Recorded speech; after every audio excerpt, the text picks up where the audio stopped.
If you are like me and majority of everybody else, we have a few obligations and responsibilities most of our days. And what we've all experienced is that any food that we have easy access to, whether in the fridge or the pantry, is fair game once we get home.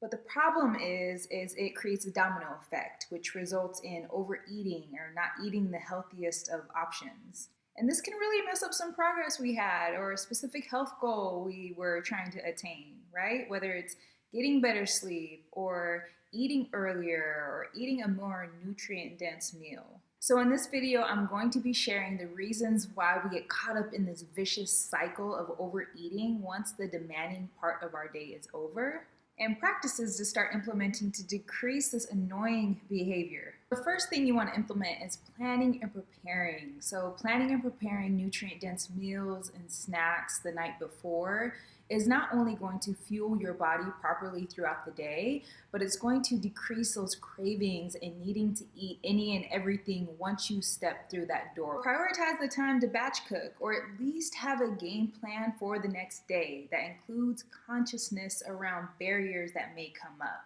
Things like, additional tasks at work you weren't expecting, meetings, commute times, hungry children, etc. The next one is really identifying triggers. Identify what it is that's making you overeat at night. Most times I find myself and my clients are looking to fill some type of void or something that wasn't met during the day or overall in general. So next time you find yourself about to dig into something, like stop and take a moment to ask yourself, am I bored? Am I tired? Am I hungry? Am I stressed? Right? Because once we identify these triggers, then we can take the next step into trying to figure out healthier options or alternatives and ways to cope with these feelings. Okay, so this one is one I have to constantly work on, and that is because I'm trying to stack comfort and release at the end of the day.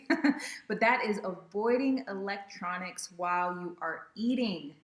The problem with this is it's way too easy to mindlessly eat. Before you know it, you scarf down your bowl, your plate. If you're eating out of the package, which I don't recommend you do, it can be gone before you know it. So try your best to, shut down all electronics the best you can. Sit at a table, sit at a countertop or whatever, and just take a pause. So we're kind of segueing into the next one, and that is practice mindful eating. Right? Many times we're on the go, standing, like I mentioned, have electronics, but it's important just to sit down, take a breath, acknowledge your food, and get your body in that rest and digest state, because when we're tense and we're stressed, our body isn't thinking about digestion. So just take a moment to feel your fullness or, your satiety. So that feeling before you get full, and just really acknowledge where you're at and the meal you're enjoying. This last one is one I'm a forever advocate for, and that's getting accountability. If you find yourself implementing these practices and strategies and you just cannot figure it out, what accountability does is it has a wider lens in your whole situation, because sometimes we're too close to a problem, we can't just figure it out, right? And so having that accountability, they can see the details and sometimes the bottlenecks that are keeping you from progressing and getting out of that vicious cycle. If you are a busy professional looking to improve your metabolic and or cognitive health, I have placed 2 links below in the description box.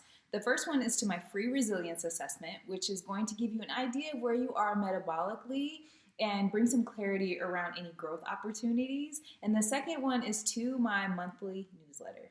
Thank you so much for taking the time to watch, and I encourage you to not just listen and to watch this video, but to go implement these practices and then come back and let me know what worked, what didn't work, and let's have a conversation. But until then, have a beautiful and intentional day, and I will see you soon.